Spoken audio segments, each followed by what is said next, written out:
राधे राधे। क्या आप जानते हैं कि भगवान जगन्नाथ हर साल क्यों रथ में बैठकर निकलते हैं?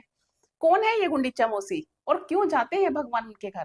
आज की इस दिव्य कथा में हम जानेंगे भगवान जगन्नाथ रथ यात्रा का रहस्य और उससे जुड़ी बहुत सुंदर पौराणिक कहानी। उससे पहले अगर आपको मेरी कहानी, मेरी बातें अच्छी लगे तो मेरा चैनल सब्सक्राइब अवश्य कीजिए। भगवान जगन्नाथ कौन है? भगवान जगन्नाथ का क्या स्वरूप है? भगवान जगन्नाथ को श्री कृष्ण का ही रूप माना जाता है, जो उनके बड़े भाई बलभद्र और बहन सुभद्रा के साथ पुरी, जो उड़ीसा में है, के प्रसिद्ध मंदिर में विराजमान है। जगन्नाथ का अर्थ होता है संसार के नाथ, यानी कि संपूर्ण ब्रह्मांड के स्वामी। प्रसिद्ध भगवान जगन्नाथ रथ यात्रा आषाढ़ मास के शुक्ल पक्ष की द्वितीया तिथि से प्रारंभ होती है और इस साल यह रथ यात्रा आज यानी 27 जून से शुरू हो रही है। उड़ीसा के पुरी में स्थित जगन्नाथ मंदिर अपनी भव्यता और धार्मिक महत्व के लिए जाना जाता है। यह धाम भगवान श्री कृष्ण के जगन्नाथ स्वरूप को समर्पित है, जहां साथ में उनके बड़े भाई बलभद्र और बहन सुभद्रा की पूजा होती है। जगन्नाथ रथ यात्रा में शामिल होने के लिए अपने देश से ही नहीं बल्कि विदेशों से भी लाखों श्रद्धालु आते हैं। इस दिन भगवान जगन्नाथ, उनके बड़े भाई और बहन तीनों भव्य रथों पर सवार होकर अपनी मौसी के घर यानी गुंडीचा मंदिर की ओर प्रस्थान करेंगे। जानते हैं भगवान जगन्नाथ रथ यात्रा से जुड़ी कुछ रहस्यात्मक बातें। भगवान जगन्नाथ की रथ यात्रा के पीछे एक पौराणिक कहानी है कि भगवान जगन्नाथ को भगवान श्री कृष्ण का स्वरूप माना गया और जब भगवान श्री कृष्ण का देहांत हुआ तो उनकी अस्थियां समुद्र में विसर्जित कर दी गई और उसी समय उड़ीसा के राजा को एक स्वप्न आया कि समुद्र में एक पवित्र लकड़ी बह कर आएगी, जिसे भगवान के रूप में स्थापित करना है। तब राजा इंद्रद्युम्न ने उस लकड़ी से भगवान जगन्नाथ, बलभद्र और सुभद्रा की मूर्ति बनवाई। कहा जाता है कि भगवान की मूर्ति बनाने के लिए खुद देव शिल्पी विश्वकर्मा आए थे। विश्वकर्मा ने राजा के सामने एक शर्त रखी कि बंद कमरे में मूर्तियां बनाएंगे और मूर्ति बनने तक कोई भी अंदर नहीं जा सकता। और राजा ने इस शर्त को मान भी लिया और एक दिन राजा को कमरे के अंदर से कोई आवाज नहीं आई तो वे अंदर चले गए और तब से भगवान की मूर्तियां अधूरी ही रह गई। राजा ने अधूरी मूर्तियों को ही मंदिर में स्थापित कर दिया। कहा जाता है कि उस समय भविष्यवाणी हुई कि भगवान जगन्नाथ साल में एक बार अपनी जन्मभूमि मथुरा जरूर जाएंगे। तब राजा इंद्रद्युम्न ने आषाढ़ शुक्ल द्वितीया के दिन भगवान के उनकी जन्मभूमि जाने की व्यवस्था की। तब से रथ यात्रा की परंपरा चली आ रही है। रथ यात्रा के लिए भगवान जगन्नाथ, बलभद्र और देवी सुभद्रा के लिए 3 अलग अलग रथ बनाए जाते हैं। रथ यात्रा में सबसे आगे बलराम जी का रथ, बीच में देवी सुभद्रा और सबसे पीछे भगवान जगन्नाथ का रथ होता है।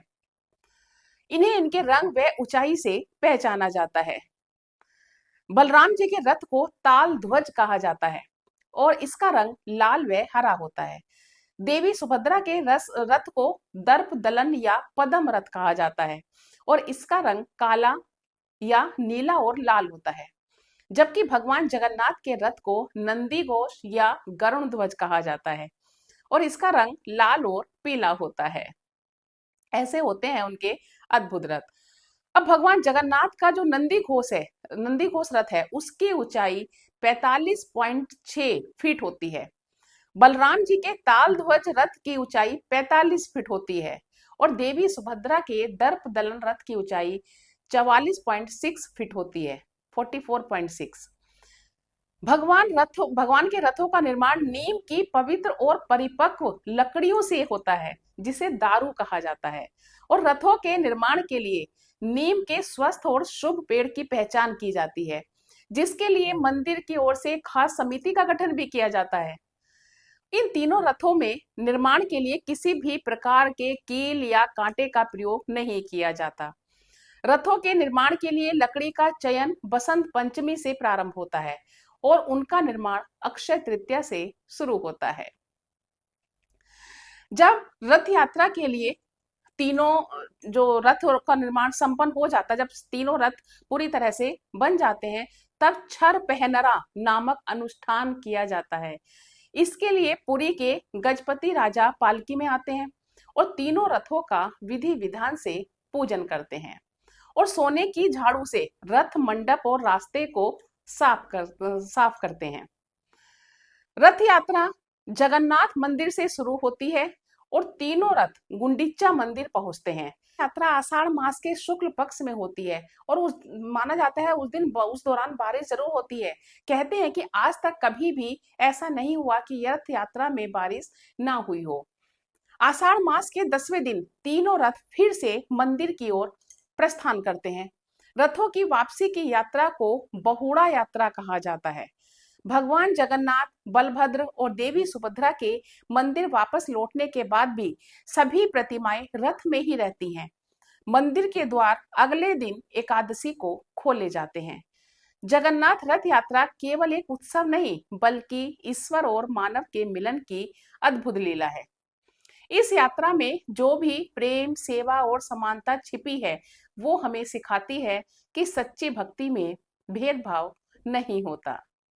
जय श्री जगन्नाथ। अगर आपको मेरी यह कथा पसंद आई हो तो इस वीडियो को लाइक करें, शेयर करें और चैनल को सब्सक्राइब करना ना भूलें। जय भगवान जगन्नाथ।